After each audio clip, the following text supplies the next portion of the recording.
Are you looking to add data from your favorite storage apps to your data warehouse? With our native connectors, get all the data files you need in just a few clicks. Let me show you how to create your first storage connection. First, navigate to the Connections Explorer through the main menu. Click the Add New button and search for the storage connector you want to retrieve data from.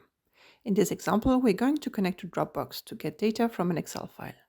Then head over to the Authentication tab and click Authenticate. This will open a new tab in your browser. In your app's website, accept the authentication.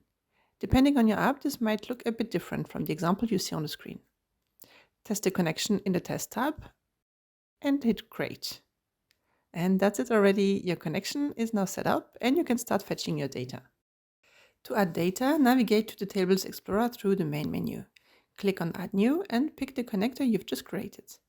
Select which file in that storage you want to load into your data table. To add multiple files in bulk, select the folder instead. Now hit Next. Give the table name.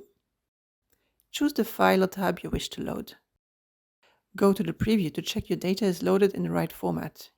When you're happy with the preview, hit Save and the data will start loading.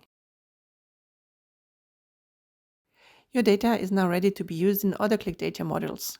You can clean, prepare and transform it with data flows and visualize it in interactive dashboards and pixel-perfect reports.